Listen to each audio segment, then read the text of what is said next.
If you're not gonna pay us enough to live or afford to live, at least pay us enough not to do this. Did you see that video going around? The man calmly recording himself lighting paper products on fire in a warehouse, saying all you had to do is pay us a livable wage.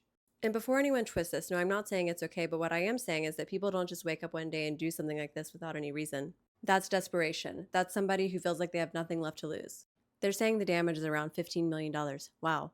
And on top of the other warehouse fires that's been happening all around the country, as well as the AI CEO's house being pew-pewed, this seems to be a pattern, a statement, if you will. So let's talk about the actual problem here. Spoiler alert, it's not the arson.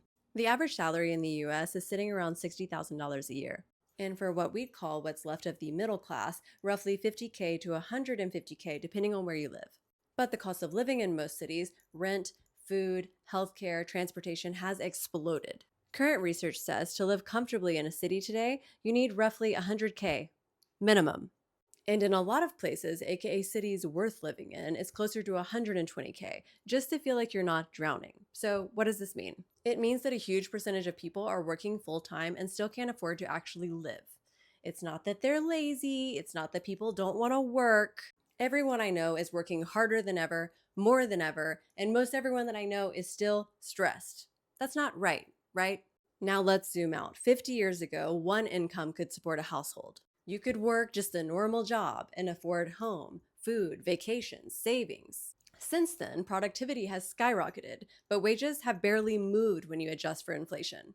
The cost of housing alone has increased several times over since then. Now here's the sobering truth. That warehouse fire, they say $15 million in damage. Sounds massive, right?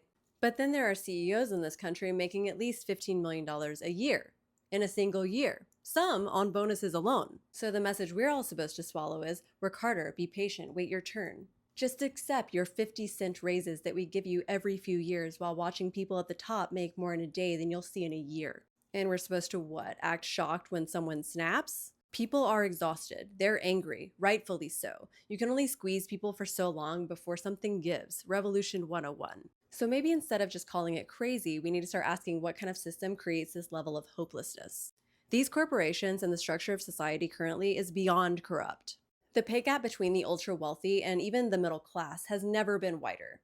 This needs to be addressed on a large scale. Things need to change. Because if nothing changes, grab your fucking marshmallows.